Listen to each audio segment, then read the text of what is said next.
నా పేరు Siva Prasanth, PDS Bhadrachalam division కార్యదర్శిని.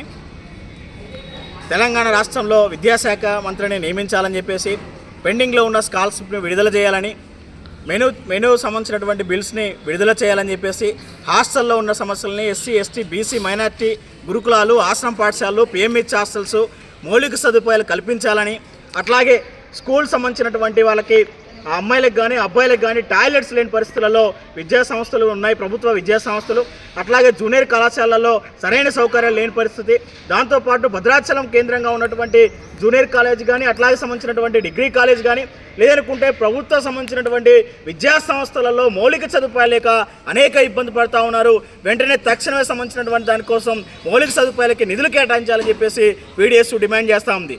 దాంతోపాటు విద్యారంగ సమస్యలు పరిష్కారం చేయకోకుండా ఈరోజు తెలంగాణ రాష్ట్ర ప్రభుత్వం గతంలో ఉన్నటువంటి టీఆర్ఎస్ గవర్నమెంట్ కానీ, ఇప్పుడున్నటువంటి కాంగ్రెస్ గవర్నమెంట్ కానీ విద్యారంగానికి మాత్రం గుండు సుమ్మాను మాత్రమే చేస్తున్నారు తప్ప విద్యార్థులు మాత్రం పట్టించుకునే పరిస్థితి లేదు.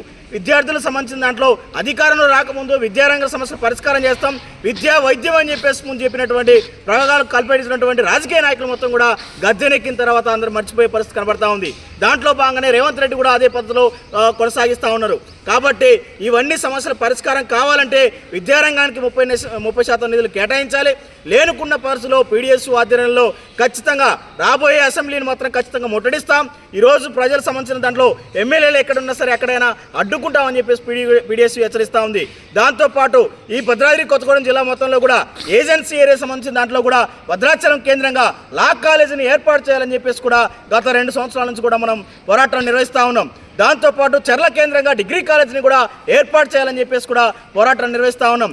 కాబట్టి రాష్ట్ర ప్రభుత్వం విద్యారంగ సమస్యలు పరిష్కారం చేయాలి. పరిష్కారం చేయని వేళలో ఖచ్చితంగా పీడిఎస్ ఆధ్వర్యంలో రాష్ట్ర వ్యాప్తంగా ప్రతి మండల కేంద్రం నుంచి ఖచ్చితంగా పోరుబాట తప్పదని చెప్పేసి కాంగ్రెస్ ప్రభుత్వాన్ని హెచ్చరిస్తూ ఉన్నాం.